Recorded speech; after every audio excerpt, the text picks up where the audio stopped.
എല്ലാ മാന്യ പ്രേക്ഷകർക്കും പുതിയൊരു വീഡിയോയിലേക്ക് ഹൃദ്യമായ സ്വാഗതം. ഇന്നത്തെ വീഡിയോയുടെ വിഷയം 1201 ആണ്ട് പുതുവർഷത്തെ ഫലത്തെക്കുറിച്ചാണ് ഈ വീഡിയോയിൽ പ്രതിപാദിക്കുന്നത്. പ്രത്യേകിച്ച് കന്നി രാശിക്കാരുടെ ശുഭാശുഭ ഫലങ്ങളെക്കുറിച്ചാണ് പറയുന്നത്.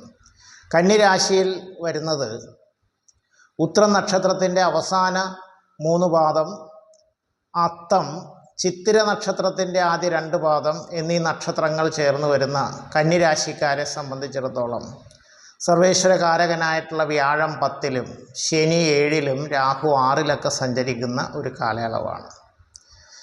ഈ രാശിക്കാരെ സംബന്ധിച്ചിടത്തോളം ഗുണദോഷ സമ്മിശ്രമായിട്ടുള്ള ഒരു വർഷഫലമാണ് വരാൻ പോകുന്നത്. പ്രത്യേകിച്ച് ആദ്യ പകുതിയേക്കാൾ കൂടുതലായിട്ട് ഗുണാനുഭവങ്ങൾ 2ാം പകുതിയിലായിരിക്കും ഈ രാശിക്കാർക്ക് വന്നു ചേരുന്നതെന്ന് അറിയുക. ആദ്യ പകുതിയിൽ ചെറിയ കാര്യതടസ്സങ്ങളും മനക്ലേശങ്ങളും ഒക്കെ വന്നു ചേരും. എങ്കിലും സാമ്പത്തികമായ നേട്ടങ്ങളും തൊഴിൽപരമായിട്ടുള്ള ഉന്നതിയും ഒക്കെ പ്രതീക്ഷിക്കാവുന്നതാണ്. വിദേശ ജോലി ആഗ്രഹിക്കുന്നവർക്ക് അല്ലെങ്കിൽ വിദേശവാസത്തിനായി പോകാൻ വേണ്ടിയിരിക്കുന്നവർക്കൊക്കെ ആഗ്രഹ സാഫല്യമുണ്ടാവുന്നതാണ്. ബിസിനസ് രംഗത്ത് പ്രവർത്തിക്കുന്നവർക്ക് ആദ്യ പകുതിയിൽ ചെറിയ തടസ്സങ്ങൾ ഉണ്ടാകുന്നുണ്ടെങ്കിലും 2ാം പകുതിയിൽ പലവിധ നേട്ടങ്ങളും സാമ്പത്തിക നേട്ടങ്ങളും ഐശ്വര്യങ്ങളും ഒക്കെ ഈ രംഗത്തും അവർക്ക് വന്നു ചേരുന്നതാണ്. വിവാഹം അന്വേഷിക്കുന്നവരെ സംബന്ധിച്ചിടത്തോളം വിവാഹ കാര്യങ്ങളിലൊക്കെ തീരുമാനമുണ്ടാകാൻ ഉള്ള ഒരു സമയമാണ്.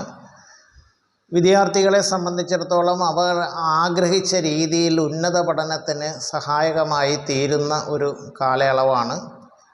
കൂടാതെ മീഡിയ രംഗത്ത്, രാഷ്ട്രീയ രംഗത്ത്, കലാരംഗത്തൊക്കെ പ്രവർത്തിക്കുന്നവർക്ക് തീർച്ചയായിട്ടും ആദ്യ പകുതിയിൽ അപ്രതീക്ഷിതമായിട്ടുള്ള ചില നേട്ടങ്ങളൊക്കെ വന്നു ചേരാനും അംഗീകാരങ്ങളൊക്കെ വന്നു ചേരാനും ഒക്കെ ഇടയായിട്ടുള്ള കാലയളവാണ്. എങ്കിലും ഇവരെ സംബന്ധിച്ചിടത്തോളമുള്ള ചെറിയ ദോഷങ്ങളൊക്കെ ലഘൂകരിക്കുന്നതിനായിട്ട് ശനിയാഴ്ചകൾ അവരവരുടെ മതാചാരപ്രകാരമുള്ള പ്രാർത്ഥനകൾ നടത്തുന്നത് ഗുണകരമായി ഭവിക്കുന്നതായിരിക്കും.